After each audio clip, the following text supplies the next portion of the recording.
Okay, let's move on. Our final segment here for the media block. Just absolutely stunning and hilarious. CBS News, after beclowning themselves yesterday by leaving Twitter for a span of 24 hours over, quote, security concerns. Our second day of covering CBS News. I know, we have to keep beating up on them. Well, now they've just decided to air a segment where they're like, hey, you know, it's been over 2 years. We can now confirm that the Hunter Biden laptop is real. And this segment is just stunning in its hubris in airing it without any admission that they've been holding off on this for the entire time. Let's take a listen.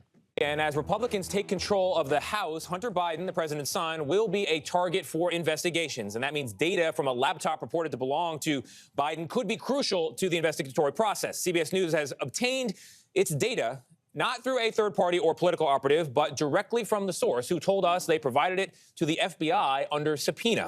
And we commissioned an independent forensic review to determine its authenticity.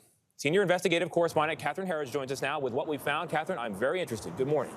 Good morning, Tony. These House Republican investigations are coming, and that could be a challenge for the White House as we head into 2023 and 2024. The laptop data we had analyzed showed no evidence it was faked or tampered with. Digital forensic investigator Mark Lanterman was previously a member of a Secret Service electronic crimes task force. There was one thing that got my attention, and that was a voicemail. Dad, I called and told him I love you more than the whole world, pal. Can I get some help? That voicemail, apparently from Joe Biden during his son Hunter's drug addiction, is one of many findings Lanterman used to authenticate what is believed to be Hunter Biden's laptop data. You're confident, based on your analysis, this is Hunter Biden's data and that it's real? Yes. This is so absurd. You take the laptop and you go, hey, Hunter, is it real? And he says no. Or if he says yes, guess what? He's never said either of those things. So if he doesn't say anything, then it's obviously real.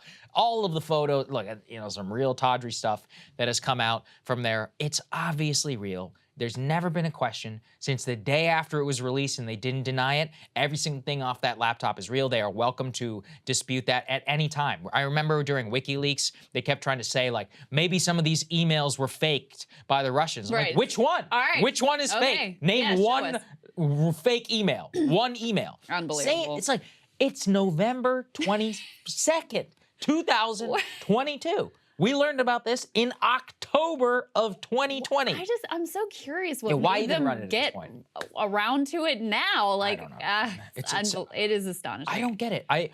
All these people just say we were afraid. We thought, WikiLeaks, blah, blah, but doing that requires too much admission that you were taking your cues from the security state, from the CIA, from the FBI. I mean, I think a really crazy admission was when Mark Zuckerberg was on Rogan. Yeah. And he was like, yeah, look, the FBI came to us and told us something was coming, so we were afraid, and we basically made it less hard to find. At least he fessed up to it. Yeah, I guess. Yeah, it's better than these people.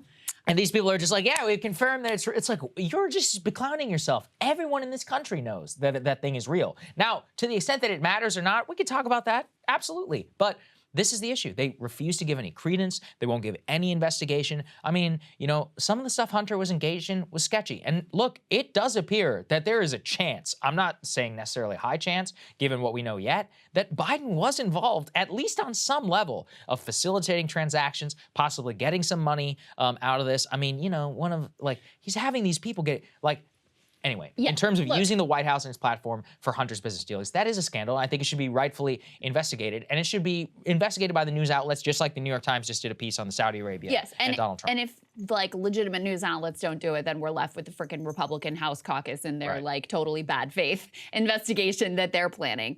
Yeah, I mean, listen. Hunter Biden was not on the board of Ukrainian Energy Company because he's a specialist in Ukrainian energy. Okay? Now, whether they got anything out of Joe Biden or not, we don't really know. But was he getting paid because his last name is Biden and they were hoping to peddle influence with the White House? Obviously. You have to be an idiot not to think that that's what's going on here. So this was always not the photos and the, what sex workers he was with and what drugs he was doing. That is all totally inappropriate to talk about and totally beside the point. Salacious, just tawdry stuff. The pieces of, that deal with business has always been a legitimate line of inquiry. There are a few reporters who have dug into it. Basically, once Joe Biden became the Democratic nominee, a lot of that inquiry was completely shut down, as, totally out of bounds, et cetera, et cetera. And then this is truly it was an incredibly shameful incident in terms of how the social media companies bent to pressure from the deep state, and in terms of how little curiosity there was from any of these news outlets at the time to dig into whether or not the laptop was legitimate. And then the most shameful part, in my opinion, was all of these national security state guys, and I'm sure some women too, who signed that letter that were like, this bears all the hallmarks of Russian disinformation, not pointing to anything that was fake, after the Biden people didn't even deny that it was real, and they still run with Russiagate 10.0. It was so disgraceful. So this is really just the cherry on top that more than 2 years later, they finally get around to being like, you know, that laptop thing, that actually turned out to be correct. Which is so insane. Hey guys, ready or not, 2024 is fully upon us now, and Saagar and I have been brainstorming ways that we can really up our game for this critical election. Yeah, we rely on our premium subs to expand our coverage, to add staff, to upgrade the studio. We just want to give you the best independent coverage of this election, which is possible. So if you can help us out, become a premium subscriber today, breakingpoints.com, or the link is down here in the description video. It really means the world to us, and if you like what we're all about, this is the best possible way to keep us 100% independent, working only for you.